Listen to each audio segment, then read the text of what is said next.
finance, for example, if I send you some money, then just in that very simple process, there's about 7 steps and multiple intermediaries that basically causes a lot of cost.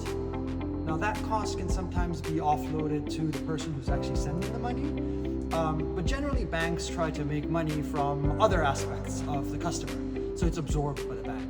So that's how traditional sort of value transfer works. Now, if you layer on just fintech or DLT-based fintech, let's say, if I send you the same amount of money on a blockchain or a distributed ledger technology platform, then what happens is those intermediaries and all of those steps get collapsed into maybe 3 steps. So the bank doesn't actually bear all of that cost. So it becomes easier for the bank then to serve people who cannot afford to have large balances or cannot afford to consume other parts of the bank's services. So that's just, without even the Islamic component. Now, if you actually just overlay the Islamic finance component, and again, if I can just define. So Islamic finance is, I call it sort of ethical finance on steroids.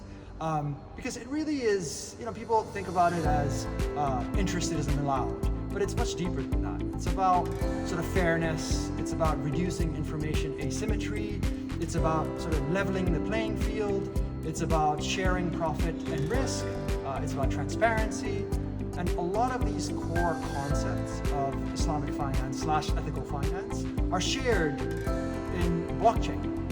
Because blockchain is all about transparency, blockchain is about decentralization, and blockchain is about sort of enforcing the rules that are encoded. So again, let's move back to traditional Islamic finance. It is very expensive to serve customers because of the additional controls that you have to place to make sure that these principles are enforced. Because again, it's not just ESG, you have to actually enforce these concepts. So Islamic finance makes it even more expensive to serve people who are outside of the financial system. And then you use the same technology that I mentioned to improve value transfer, and the same technology we can use to enforce these Sharia principles. So combining the two basically allows people who have been excluded from the financial system to be served very cheaply by financial institutions assisted by fintech providers. There's other aspects. So Islamic fintech can be a combination of distributed ledger technology, smart contracts, and also decentralized identity and large language models. So it's really kind of a combination of all of these, right?